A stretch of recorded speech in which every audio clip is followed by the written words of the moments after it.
தமிழக வெற்றி கழகத்தோட தலைவர் விஜய் அண்ணா இன்னைக்கு பேசுறப்போ நம்ம சீஃப் மினிஸ்டர் ஒரு பொய் மூட்டையை அவிழ்த்து விடுறாங்க, ஒரு வன்ம அரசியலை பண்றாங்க அப்படின்னு சொல்றதுல இருந்து எப்பவுமே டிஎம்கே எலெக்ஷன்ல தோத்துருச்சுன்னா மக்கள் தீர்ப்புக்கு தலை வணங்குறோம்னு எழுதுவாங்க. அதை இப்பவுமே எழுதி வச்சிருங்க, ஏன்னா இன்னும் 6 மாசத்துல தான் நடக்கக்கூடிய எலெக்ஷன்ல நீங்க தோத்து தான் போறீங்கன்னு சொல்ற வரைக்கும் 40 நாள் கழிச்சு 40 டேஸ் கழிச்சு ஆக்சுவலா பப்ளிக்ல பேசுறாங்க. ஏன்னா 40 டேஸ்க்கு முன்னாடி கரூர் சம்பவம் நடக்குது. அந்த அசம்பாவிதத்துல இருந்து 40 நாளுக்கு எங்கேயுமே பேசல, இன்னைக்கு பேசியிருக்காங்க. அவங்க பேசுறப்ப எல்லாருக்குமே ஒரு கியூரியாசிட்டி என்னன்னா இவங்க அலையன்ஸ் பின்னாடி போறாங்களா இல்ல அவங்க அட்டாக் கம்மியாக்க போறாங்களா, என்ன பேச போறாங்கன்னு எல்லாருமே பார்த்துட்டு இருக்கிற நேரத்தில் டிவிகே அண்ட் அதோட head Vijay Anna have launched their strongest attack on DMK ruling party அப்படின்னு தான் சொல்லணும். அண்ட் ஆஃப் கோர்ஸ் அவங்க ஸ்டேட் எலெக்ஷன் வரப்போ அவங்க ஆப்போசிட்ல டிஎம்கே இருக்காங்க, ஸ்ட்ராங்கஸ்ட் அட்டாக் வச்சிருக்காங்க. அவங்க கூடவே பாத்தீங்கன்னா ஆதவ் அர்ஜுன் அவர்கள், ஸோ டிவிகேல இருக்கக்கூடிய ஆதவ் அர்ஜுன் அவர்கள் பேசுறப்போ அவங்க கரூருக்கு நாங்க போகாததுக்கு காரணம் என்ன அப்படின்னு சொல்லி கொடுத்த ஸ்பீச்ல நாங்க திருப்பி போகணும்னு நினைக்கிறப்போ டிவிக்கு கொடி போட்ட யாரா இருந்தாலுமே அந்த அளவுக்கு அடி விழுந்திருக்குது. இதே மாதிரி தான் நீங்க இதுக்கு முன்னாடி சூழ்ச்சி பண்ணி ஜெயலலிதா அவர்களா இருக்கட்டும், எம்ஜிஆர் அவர்களா இருக்கட்டும், அவங்க எல்லாத்தையும் நீங்க சூழ்ச்சினால வீழ்த்த பாத்தீங்க. டிவிக்கு அதுக்கு பேசிக்கா பலியாயிடாது.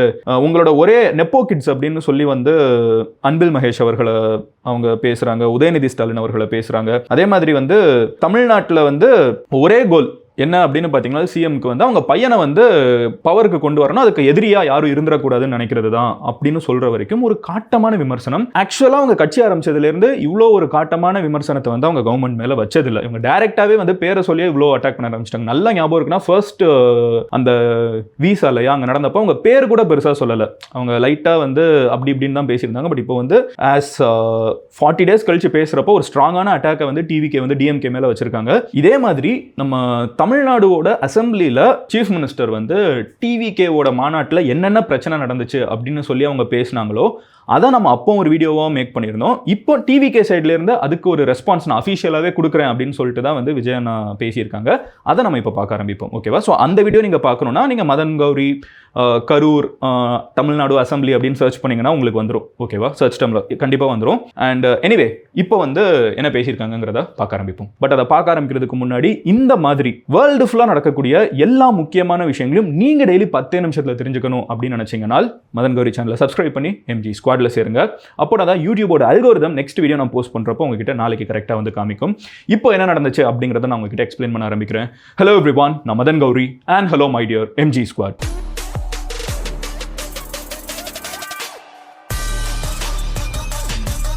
ஃபர்ஸ்ட் விஷயம் என்ன அப்படின்னு பார்த்தீங்கன்னா இது நான் சொன்ன மாதிரி 40 டேஸ் கழிச்சு நடக்கக்கூடிய மீட்டிங், தமிழக வெற்றி கழகத்தோட ஜெனரல் கவுன்சில் மீட்டிங். இந்த மீட்டிங்க்கு டிவிகேவோட பார்ட்டி பீப்புள் மட்டும் தான் அட்டன் பண்றாங்க. அந்த கட்சியில் இருக்கக்கூடிய நிர்வாகிகள் எல்லாருமே அட்டன் பண்றாங்க. இது மகாபலிபுரத்தில் இருக்கக்கூடிய 4 பாயிண்ட் பை ஷெரட்டன் அங்கே தான் நடந்திருக்குன்னு நினைக்கிறேன். ஸோ அங்கே தான் இந்த மீட்டிங் நடக்குது. காலையிலேருந்து நடந்துட்டு இருக்கக்கூடிய இந்த மீட்டிங்ல எப்பவுமே இந்த மாதிரி மீட்டிங்ஸ்ல சில தீர்மானங்கள் போடுவாங்க, சில டெசிஷன்ஸ். இனிமேல் நாங்கள் இதை நோக்கி போவோம், இதுக்கு நாங்கள் ஸ்ட்ராங்காக அப்போஸ் பண்ணுவோம் இல்லை சப்போர்ட் பண்ணுவோம். அந்த மாதிரி அதில் அவங்க ஃபர்ஸ்ட் பேசக்கூடிய விஷயமே என்னன்னு பார்த்தீங்கன்னா ராம்சார் லேண்ட் அப்படின்னு ஒரு லேண்ட் இருக்குது.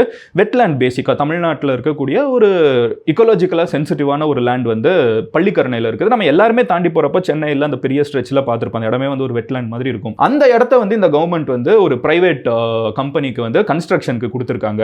அதுக்கு நாங்க ஸ்ட்ராங்கா அப்போஸ் பண்ணுவோம். ஏன்னா இதுதான் இப்போ ரீசெண்டா தமிழ்நாட்டில் இந்த ஒரு லாஸ்ட் ஒரு 40 டேஸ்ல பார்த்தீங்கன்னா அதிகமாக கவர்மெண்ட்டுக்கு எதிராக வந்தது. இதுல பல கோடி ரூபாய் ஊழல் இருக்குன்னு குற்றச்சாட்டு வைக்கப்பட்டுச்சு. ஸோ அதுக்கு அகேன்ஸ்டா அவங்க தீர்மானம் நிறைவேற்றினதுல இருந்தே அவங்க ஃபுல்லா டிஎம்கே ஆன்டி டிஎம்கே அப்படிங்கிற ஒரு ஸ்டாண்ட்ல தான் இன்னைக்கு மொத்த ஈவென்ட்டே இருந்துச்சு. அதுல மெயினா பாத்தீங்கன்னா இவங்க பேசினதுல இருந்தே வருவோமே, ஆதவ் அர்ஜுன் அவர்கள் பேசினதுல இருந்தே வருவோம். ஏன்னா அவங்க தான் மெயினா இந்த கரூருக்கு ஏன் திருப்பி போகல அப்படிங்கிற ஒரு விஷயத்தை பேசியிருந்தாங்க. அண்ட் சோஷியல் மீடியால அதிகமா கேட்கப்பட்ட ஒரு கேள்வியும் அதுதான். ஸோ அவங்களோட பிஓவில அவங்க என்ன பேசுறாங்கன்னு பாத்தீங்கன்னா 10,000 பார்ட்டி கேடர்ஸ் வருவாங்கன்னு சொல்லி தான் நாங்க பெர்மிஷன் கேட்போம்.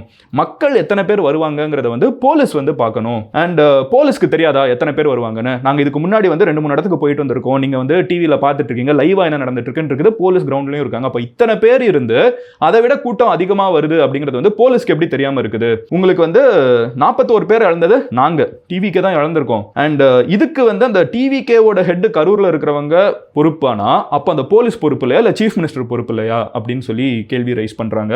நிறைய பேர் இந்த மாதிரி மீட்டில் அந்த ப்ரெஸ்லலாம் பேசுகிறப்போ செந்தில் பாலாஜி பெரிய ரவுடின்னு தெரியாதா, ஏன் அங்கே போகிறீங்கிற மாதிரிலாம் கேட்டிருக்காங்க.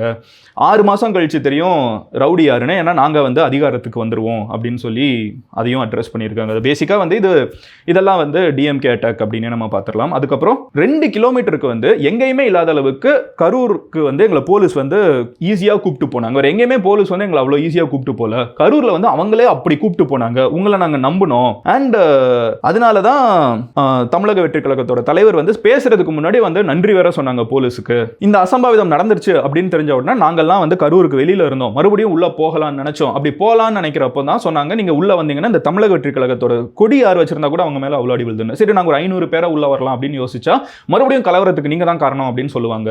இதனால தான் எங்களால் உள்ள போக முடியல. இது வந்து ஒரு சூழ்ச்சி தான். இதுக்கு முன்னாடியே வந்து ஜெயலலிதா அவர்களுக்கும் இதான் நடந்துச்சு, எம்ஜிஆர் அவர்களுக்கும் இந்த மாதிரி தான் சூழ்ச்சி பண்ணாங்க. இவங்க இப்பவும் எங்களுக்கு அதை தான் பண்றாங்க, எங்களுக்கு இவங்களை பத்திலாம் நல்லா தெரியும் அப்படின்னு சொல்றதுல இருந்து டிஎம்கேவோட ஒரே கோல் வந்து ஒரு குடும்பத்தை 100 வருஷத்துக்கு பவர்ல உட்கார வைக்கணுங்கிறது தான். ஒரே குடும்பம் தான் மறுபடியும் வரணும் அப்படின்னு சொல்றாங்க. அண்ட் நெப்போ கிட்ஸ் அப்படின்னு சொல்லிட்டு நம்ம எஜுகேஷன் மினிஸ்டர் அன்பில் பொய்யாமொழி மகேஷ் அவங்களையுமே வந்து அட்டாக் பண்றாங்க, உதயநிதி ஸ்டாலின் அவர்கள் அட்டாக் பண்றாங்க. அதுக்குள்ள நான் ரொம்ப டீப்பா போகல, பேசிக்கா இது பொலிட்டிக்கல் அட்டாக் தான். துபாயில இருந்து வந்தாங்க, இவங்க நடிக்கிறாங்க, அது ஒரு மாதிரி. அப்புறம் வந்து நெப்போ கிட்ஸ் அப்படின்னு சொல்லிட்டு நம்ம education minister and deputy CM எல்லாரையுமே வந்து உதயநிதி ஸ்டாலின் அவர்கள் அவங்க எல்லாத்தையுமே வந்து ஒரு மாதிரி பேசினாங்க. அது எல்லாமே வந்து நான் அதுக்குள்ளே ரொம்ப டீட்டெயில்டாக போல, அதெல்லாம் வந்து கொஞ்சம் இன்டர்நெட் ட்ரால் மாதிரி தான் இருந்துச்சு. அதுக்கப்புறம் அவங்க பேசுகிறப்போ போலீஸ்க்கு எப்படி பேசிக்காக அங்கே எத்தனை பேர் வருவாங்கன்னு தெரியாமல் இருக்கலாம். போலீஸ் இன்டெலிஜென்ஸ் வச்சிருக்காங்க, சீஃப் மினிஸ்டர் வச்சு எல்லாமே வச்சிருக்காங்களா, அப்போ அவங்களுக்கு அது தெரிஞ்சிருக்கும்ல.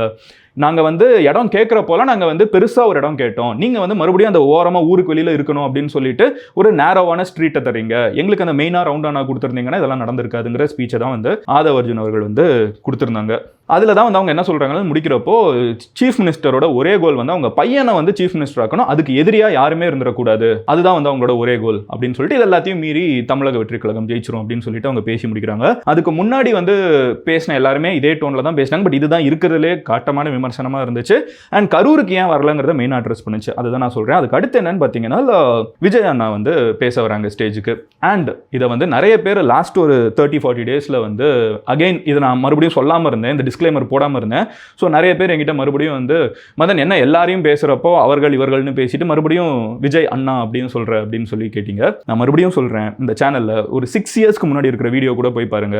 விஜய் அண்ணாவை பற்றி பேசுகிறப்ப விஜய் அண்ணான்னு தான் சொல்லுவேன். இப்போ அவங்க அரசியலுக்கு வந்துட்டாங்கிறதுக்காக நான் வந்து மாற்றி பேசணும்னா அது நான் கிடையாது. அது வந்து அவங்க அரசியலுக்கு வந்துட்டாங்கிறதுக்காக நான் வந்து தப்பாக இருக்கும், அது பார்ஷியாலிட்டி பார்க்குற மாதிரி இருக்கும். அப்படி நான் பண்ண வேணாம் அப்படின்னு நினைக்கிறேன். அதனால தான் அண்ணான்னு சொல்கிறேன். பட் அதே மாதிரி எனக்கு தமிழ்நாட்டில் சில லீடர்ஸ் வந்து எனக்கு நல்ல ஃப்ரெண்ட்ஸ், எனக்கு அவங்க நல்லாவே தெரியும். பல கட்சிகளில் இருந்து, நீங்கள் டிஎம்கேல இருக்கிற கனிமொழி அக்கா எனக்கு நல்லா தெரியும், பிஜேபியில் அண்ணாமலை அண்ணாவை தெரியும், இங்கே நாம் தமிழர் கட்சியில் சீமான் அண்ணாவை தெரியும். இப்போ அவங்க எல்லாருமே பேசுகிறப்ப நான் அப்படி தான் அட்ரஸ் பண்ணுவேன். இது வந்து மற்றபடி எந்த பயசும் ஒன்றும் கிடையாது, இது என் பழக்கம், அதை நான் அப்படியே ஃபாலோ பண்ணணும்னு நினைக்கிறேன். கேமராக்காக நம்ம மாற்றி பேசுறது, நேரில் ஒரு மாதிரி பேசுறது, அவங்கள பார்த்தா கேமரா வந்து மாற்றி அது நான் பண்ண வேணாம்னு நினைக்கிறேன். இதுதான் என்னோட ஆனஸ்டி, இதை நான் ஓப்பனாகவே சொல்லுவேன். கரூரில் அசம்பாவிதம் நடந்த அன்னைக்கு நான் போஸ்ட் பண்ண வீடியோவும் பாருங்க, அது எவ்வளோ பெரிய ட்ராஜடிங்கிறது எந்த பார்ஷியாலிட்டியும் இல்லாமல் பேசினேன் வேணாம். ஓகேவா? எனிவே அடுத்த விஷயம் என்னன்னு பார்த்தீங்கன்னா, இப்போ தமிழக வெற்றி கழகத்தோட தலைவர் விஜய் அண்ணா வந்து பேச வர்றாங்க. பேச வரப்போ எப்பவும் போல அதே தான், என் நெஞ்சில் குடியிருக்கும் அப்படின்னு சொல்லி ஆரம்பிக்கிறாங்க.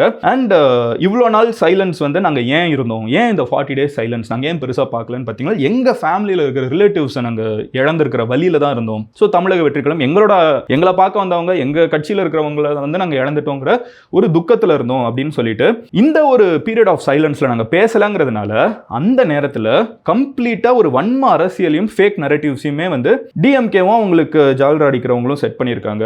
நாங்கள் வந்து இந்த எல்லா பொய்களையும் உண்மையும் கோர்ட்டையும் யூஸ் பண்ணி தூக்கி போடுவோம். அசம்பிளிலேயே வந்து சீஃப் மினிஸ்டர் வந்து ஒரு ஆன்டி டிவிகே ஸ்பீச் கொடுத்தாரு, நான் எல்லாத்தையும் எக்ஸ்பிளைன் பண்றேங்கிற பேர்ல ஆக்சுவலா டிவிகே அகேன்ஸ்டா தான் அவர் பேசினாரு. அரசியல் செய்ய விருப்பம் இல்லை, இந்த மாதிரி ஒரு இத்தனை பேர் இறந்து போயிருக்காங்க, இதை வச்சு அரசியல் செய்ய விருப்பம் இல்லைன்னு சொல்லிட்டு அசம்பிளியில் அவ்வளோ வன்மத்தை கக்குறாங்க. இந்த வேர்ட்ஸ் எல்லாம் ஆக்சுவலாக அவங்க அப்படியே யூஸ் பண்ணியிருக்காங்க, அதனால சொல்கிறேன், வன்மத்தை கக்குறாங்க. And we can understand this kind of politics DMK wants to do. இதுதான் வந்து டிஎம்கே இனிமே பண்ணணும்னு முடிவு பண்ணிட்டாங்க, வன்ம அரசியல் தான் பண்ண போகிறாங்க. கரூருக்கு முன்னாடி நாங்கள் 5-6 இடத்துக்கு போயிருக்கோம். போகிற இடத்துலலாம் நாங்கள் வந்து லாஸ்ட் மினிட் வரைக்கும் எங்களுக்கு பெர்மிஷன் கேட்டால் கொடுக்க மாட்டாங்க. நாங்கள் கேட்குற இடத்துலையும் பெர்மிஷன் கொடுக்கல.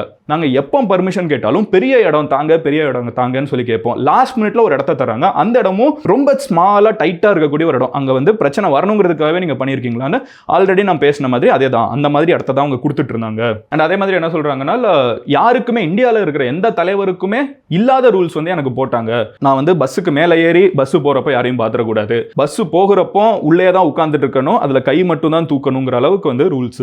இந்தியாவில் எந்த தலைவருக்கும் இந்த மாதிரி ரூல்ஸ் எல்லாம் போட்டது கிடையாது.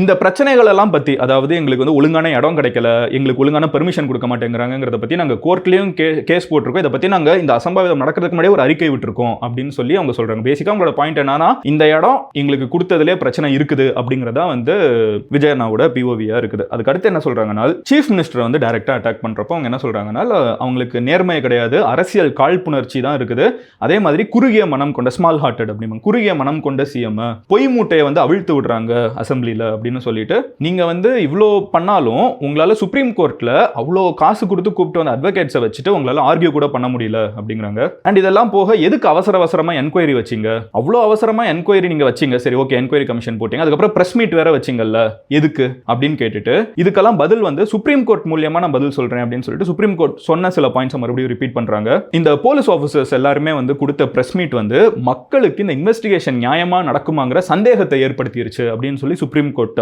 சொல்லுது. ஏன்னா அது இவங்க தான் இன்வெஸ்டிகேட்டே பண்ணணும். அப்ப இவங்களே இப்படி ஒரு press meet, Tamil Nadu police department மேல குற்றம், அதுல ஒரு எஸ்ஐடி ஃபார்ம் பண்ணி இன்வெஸ்டிகேட் பண்ணும், அதுக்கு முன்னாடி அவங்களே வந்து ஒரு பிரஸ் மீட்டும் கொடுத்து எங்க மேல தப்பு இல்லைன்ட்டாங்கன்னா மக்களுக்கு எப்படி இந்த இன்வெஸ்டிகேஷன் மேல நம்பிக்கை இருக்கும்னு சுப்ரீம் கோர்ட் கேக்குது. இப்போ அந்த கேள்வியை வந்து விஜய் அண்ணா வந்து மறுபடியும் கேட்கறாங்க. அப்போ இந்த மாதிரி வந்து ஒரு இன்வெஸ்டிகேஷன் வந்து நீங்களா வந்து பண்ணியிருக்கீங்க, அப்போ இந்த மாதிரி ஒரு பிரஸ் மீட்டை எதுக்கு பண்ணீங்க அப்படின்னு சொல்லிட்டு ஓங்கி நறுக்குன்னு தமிழ்நாடு கவர்மெண்ட் மேல கொட்டிடுச்சு அப்படின்னு சொல்லி விஜய் அண்ணா சொல்றாங்க. அண்ட் இதெல்லாம் வந்து சீஃப் மினிஸ்டர் மறந்துட்டாரான்னு கேட்குறாங்க. அதுக்கப்புறம் ஹைகோர்ட்ல வந்து மெட்ராஸ் ஹைகோர்ட்ல இருக்கிறப்போ டிவிகே ஒரு எஸ்ஐடிலாம் போட்டு டிவிகேக்கு ரொம்ப விமர்சிச்சு ஒரு ஜட்ஜ்மெண்ட் வந்தப்போ அதை வந்து டிஎம்கேவும் அவங்களோட ஜால்ராக்களும் வந்து பயங்கரமா செலிப்ரேட் பண்ணாங்க. அப்போ வந்து ஒரு கேள்வி இருந்துச்சு, எஸ்ஐடி வந்து யாருமே கேட்காம எதுக்கு எஸ்ஐடி வந்து போடணும், கோர்ட்ல வந்து எஸ்ஐடி ஆர்டர் பண்றாங்க, அப்போ அதை யாருமே கேட்கல, எதுக்கு எஸ்ஐடி போட்டாங்க அப்படிங்கறது வந்து மறுபடியும் சுப்ரீம் கோர்ட் கேட்குது. இந்த மாதிரி கேள்விகளுக்கு வந்து மொத்த நாடே பார்த்துச்சு எப்படி டிஎம்கேவோட தமிழ்நாடு கவர்மெண்டோட அட்வொகேட்ஸ் வந்து பேச முடியாம திண்டாடிட்டு இருந்தாங்கன்னு அப்படின்னு சொல்லிட்டு வாயெல்லாம் வந்து மூடி காமிச்சாங்க. இல்லை 2-3 பாடி லாங்குவேஜாவே வந்து அவங்க டிஎம்கே அட்டாக் பண்றாங்க, கொட்டி வச்சு காமிக்கிறதா இருக்கட்டும், வாயை மூடுறதா. இதெல்லாம் நீங்க இன்னைக்கு இருக்கிற சோஷியல் மீடியா டே அண்ட் ஏஜ்ல பாத்தீங்கன்னா இதெல்லாம் பிக்சர்ஸா வீடியோஸா ரொம்ப வைரல் ஆகக்கூடிய விஷயம். சோ அதெல்லாம் பண்றாங்க. அதுக்கப்புறம் என்ன சொல்றாங்கன்னா, சீஃப் மினிஸ்டருக்கு வந்து ஒரு பேசிக் ஹியூமனிட்டி கிடையாது, பொலிட்டிக்கல் எத்திக்ஸ் கிடையாது, ஒரு பிளேன் பொலிட்டிக்கல் கேமை வந்து விளையாண்டுட்டு இருக்காங்க, அரசியல் ஆட்டத்தை தான் விளையாண்டுட்டு இருக்காங்க, மக்களோட நம்பிக்கை இந்த அரசாங்கத்து மேல மண்ணுக்குள்ள போயிடுச்சு அப்படின்னு சொல்ற வரைக்கும். ஸோ இது எல்லாமே நீங்க பாத்தீங்கன்னா பயங்கர ஸ்ட்ராங் வேர்டடான ஸ்டேட்மெண்ட்ஸ் எல்லாத்தையுமே மேக் பண்ணிட்டு கடைசியில் சொல்றாங்க, மக்கள் தீர்ப்பு தலை வணங்குகிறோம்னு சொல்லி எலெக்ஷன்ல தோத்ததுக்கு அப்புறம் சொல்வீங்களா, அதை இப்பவுமே எழுதி வச்சுக்கோங்க, ஏன்னா 6 மாசம் கழிச்சா தான் நடக்க போகுது, 100% டிவிகே தான் ஜெயிக்க போகுது அப்படின்னு சொல்லிட்டு அவங்களோட ஸ்பீச்சை முடிக்கிறாங்க. ஸோ ஓவரால் டிவிகேவோட ஜெனரல் கவுன்சில் மீட்டிங்ல 40 டேஸ் கழிச்சு கரூர் அசம்பாவிதத்துக்கு அப்புறம் பேசுறப்ப என்ன பேசுவாங்க, என்ன பண்ண போறாங்கன்னு பாக்குறப்போ இதுதான் வந்து மெயினா அவங்க பேசியிருக்கக்கூடிய விஷயங்கள். ஸோ இதுதான் ஓவராலா இன்னைக்கு நடந்திருக்கக்கூடிய விஷயம். இந்த இடத்துல பேசினா முக்கியமான ஸ்பீச்சஸ், ஏன்னா ஒன்று வந்து ஏன் கரூருக்கு போகலன்னு ஒரு எக்ஸ்பிளனேஷன், இன்னொன்று டைரக்டாக டிவிகேவோட ஹெட் வந்து தமிழ்நாடு கவர்மெண்ட்டோட ஹெட் லைக் டிஎம்கேவோட ஹெட்டை வந்து அட்டாக் பண்ணக்கூடிய விஷயங்கள் தான் இன்றைக்கி நடந்திருக்குது. இதே மாதிரி நான் அதுக்கு முன்னாடி அசம்பிளியில் வந்து சீஃப் மினிஸ்டர் ஸ்டாலின் அவர்கள் வந்து என்னென்ன பேசினாங்கிறத நான் அப்போ எக்ஸ்பிளைன் பண்ணியிருந்தேன். இப்போ நம்ம இவங்களோட எதிர்வினையை வந்து பார்க்குறோம், இவங்க பதிலுக்கு பேசுகிறப்ப என்ன பேசுகிறாங்கிறத இன்னைக்கு வீடியோவில் பார்த்துருக்கோம். நாளைக்கு அகைன் நான் உங்களை வந்து மீட் பண்ணுறேன். Until then thanks to 8.4 million MG squad இங்கே என்னை நம்பி இவ்வளோ பேர் சப்ஸ்கிரைப் பண்ணதுக்கு. we will continue to cover politics. ஏன்னா நிறைய பேர் என்கிட்ட வந்து இதை சொல்லிக்கிட்டே இருக்கீங்க. பட் இந்த தமிழ்நாடு பாலிடிக்ஸை நம்ம வந்து இன்னும் கவர் பண்ணணும். நம்ம இன்டர்நேஷனல் பாலிடிக்ஸ் நிறைய பார்ப்போம், தமிழ்நாடு பாலிடிக்ஸை நம்ம இன்னும் கண்டினியூ பண்ணணும் அப்படின்னு நினச்சிங்கன்னா எஸ் அப்படின்னு வந்து கமெண்ட் செக்ஷனில் போடுங்க. நாளைக்கு உங்களை வந்து மீட் பண்ணுறேன். until then bye, Madan Gauri signing off here. Love you all, take care, bye. Cheers MGs.